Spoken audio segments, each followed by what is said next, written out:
সুপ্রিয় শিক্ষার্থীবৃন্দ, আজ আমি তোমাদেরকে এইচএসসি ক্লাসের আইসিটি বইয়ের পঞ্চম অধ্যায় থেকে সি প্রোগ্রামিং অংশের একটি অ্যালগরিদম ফ্লোচার্ট ও প্রোগ্রাম তৈরি করে দেখাবো এবং সেগুলো হচ্ছে লুপ ব্যবহার করে। এখন দেখাবো তোমাকে ফর লুপ ব্যবহার করে।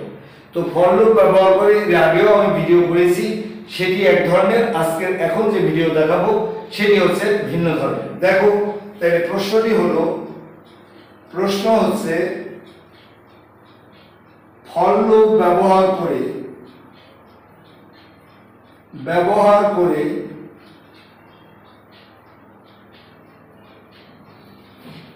s ইকুয়াল টু, এটা সাম দেই, সাম ইকুয়াল টু আমাদের হলো 3 যোগ 5 যোগ 7 প্লাস ডট ডট ডট 90 পর্যন্ত সংখ্যাগুলো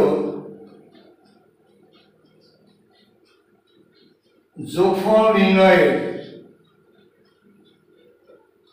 নির্ণয়ের অ্যালগরিদম ও ফ্লোচার্ট তৈরি করো। তো আমাদের দেখো, এই অ্যালগরিদম ফ্লোচার্ট একই রকম, জিনিসটা একটু পার্থক্য। অ্যালগরিদম দেখো,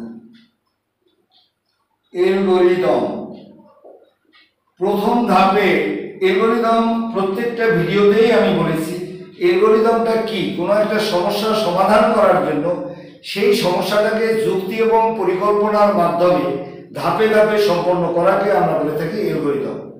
তো আমাদের দেখো, অ্যালগরিদমের প্রথম ধাপ, এই যে ধাপে ধাপে সম্পন্ন করছি, কার্য শুরু, এই কার্য শুরু আমরা লিখলাম। দ্বিতীয় ধাপে আমরা এইখানে দেখো, এইখানে যদি বাংলা বুঝ, এটা কথা ছেলেমেয়েরা ভুলে যায়, এই জায়গাটায় দেখো 90 লেখা আছে। মনে রাখতে হবে, এই জায়গায় যদি 90 ছাড়া এ থেকে যে পর্যন্ত যে কোনো ধরনের অক্ষর থাকে, তাহলে দ্বিতীয় ধাপে আমরা লিখব ইনপুট হিসাবে এখানে যে অক্ষরটা থাকবে এত চলকের মান গ্রহণ। কিন্তু যদি আমাদের ওখানে কোনো সংখ্যা থাকে, তাহলে এই ইনপুট লাইনটি আর লিখতে হবে না। তাহলে এই দ্বিতীয় লাইনে আমাদের একটু ধরাধরির কেস আছে। ধরাধরির কেস বলতে কম্পিউটারকে 3, 5, 7, 90 এই সংখ্যাগুলো যখন কম্পিউটারকে তুমি দিতে যাবে, তখন কম্পিউটার বলবে যে এই সংখ্যাগুলোকে আমি সরাসরি গ্রহণ করতে পারি না, আগে আমাকে শূন্য মানটি প্রদান করতে হবে, তারপরেই আমি এটাকে গ্রহণ করব। তাহলে শূন্য মানটি আমি কার সমান লিখব, শূন্য সমান তো একটা কিছু ধরতে হবে, সেই ধারণা ধরবো। বলেছি যে এটা বাংলা বুঝ, এখানে সাম থাকলে আমরা সাম ধরবো, অন্য কিছুও ধরা যাবে। আমরা এটা শিখব ধরি সাম ইকুয়াল টু 0। এই সাম ইকুয়াল টু 0 আমরা ধরলাম এবং এবারে এই যে ফার্স্ট নাম্বারটি কত, 3, এটাকে আমরা বলে থাকবো ইনিশিয়াল ভ্যালু এবং ইনিশিয়াল ভ্যালু, ইনিশিয়ালের আই ব্যবহার করব। আমরা আই, জে, কে, এল যা ইচ্ছা তাই ধরতে পারবো। তাহলে আমরা ইনিশিয়ালের আই সমান আমরা লিখব 3। এবারে প্রশ্ন হলো, কেন আমরা এটা ধরেছি? এটা ধরার উদ্দেশ্য হলো যে আমি এই ধরাধরির থেকে একটি সূত্র তৈরি করব। এখন যে সূত্রটি তৈরি করব সেটি হলো সাম যোগ আই।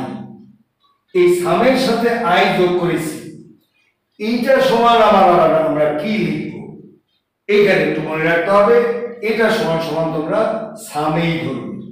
এটার পরিবর্তে এস ধরলে হবে না, সামেই ধরতে হবে। তাহলে আমরা এখন দেব সূত্র হিসাবে, তৃতীয় ধাপে সূত্র হিসাবে সাম ইকুয়াল টু সাম যোগ আই প্রদান। এখন কম্পিউটার আমাদেরকে এই সূত্র অনুসারে কি দেবে, সামের মান 0, আই এর মান 3, 0 যোগ 3 ইকুয়াল টু সে আমাকে 3 দেবে, অর্থাৎ ফার্স্ট নাম্বারটি দেবে। আমি যদি পরবর্তী সংখ্যা, তারপরের সংখ্যা এগুলো পেতে চাই, তাহলে প্রতিনিয়ত 3-এর সাথে 2 যোগ করতে হবে, 5-এর সাথে 2 যোগ করতে হবে, এভাবে 2 করে আমাকে বৃদ্ধি করতে হবে। তাহলে এই যে আই চলকটা আছে এখানে, এই আই চলকের মান আমরা প্রতিনিয়ত 2 করে বৃদ্ধি করব। তাহলে আমরা চতুর্থ ধাপে আমরা লিখব আই চলকের মান 2 করে বৃদ্ধি করি, 2 করে বৃদ্ধি করি, অর্থাৎ i plus 2 প্রদান, এখন এভাবে যদি 2 করে বৃদ্ধি করি তখন কম্পিউটার বলবে কত সময় আর এভাবে চালাবে তুমি, এরকম 2 করে বৃদ্ধি করতে থাকলে কত সময় চালাবে এটা।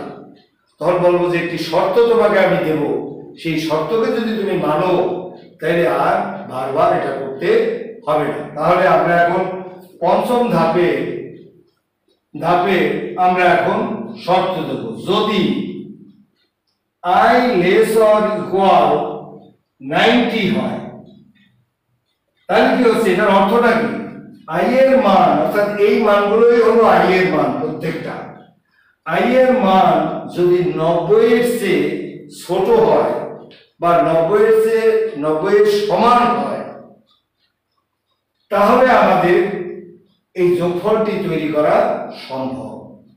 কিন্তু এই i এর মান যদি 90 এর চেয়ে বড় হয়ে যায় তাহলে সম্ভব না।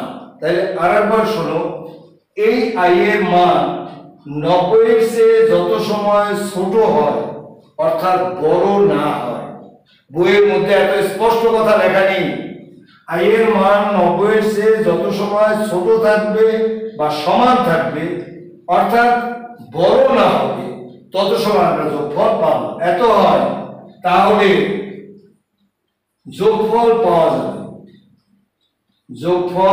পাওয়া যাবে। এখানে একটা কথা আমাদের সাইলেন্ট করা আছে যে এটা বড় না হয়, অন্যথায় যোগফল পাওয়া যাবে না। কিন্তু পাওয়া যাবে না এই কথাটা আমরা বলতে পারবো না, আমরা বলবো যে আমাদের এই মূল সূত্র হলো সাম যোগ i, এই সূত্রের কাছে তুমি চলে যাও, সূত্র তোমাকে যোগফল দিতে পারে কিনা। তাহলে আমরা বলবো অন্যথায় তৃতীয় ধাপ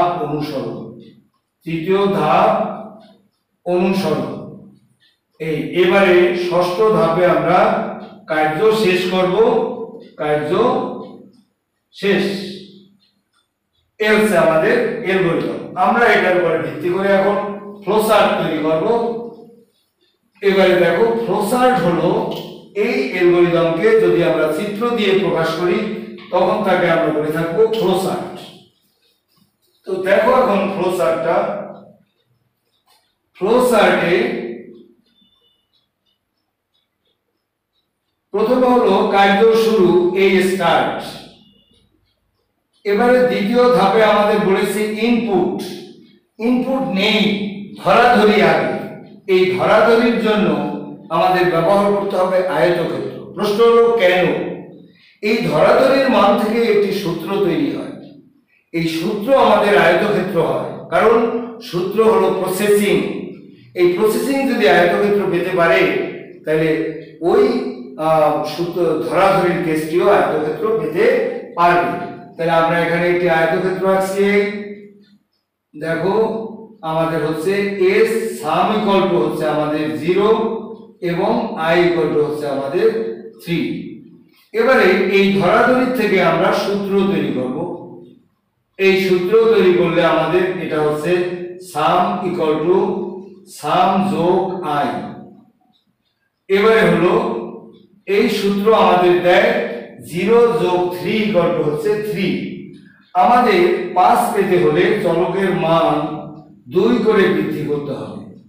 i ইকুয়াল টু আমরা লিখবো i প্লাস 2। এভাবে কতকাল আর আমাদের চলতে থাকবে, সে কারণে আমরা এখন শর্ত দেব।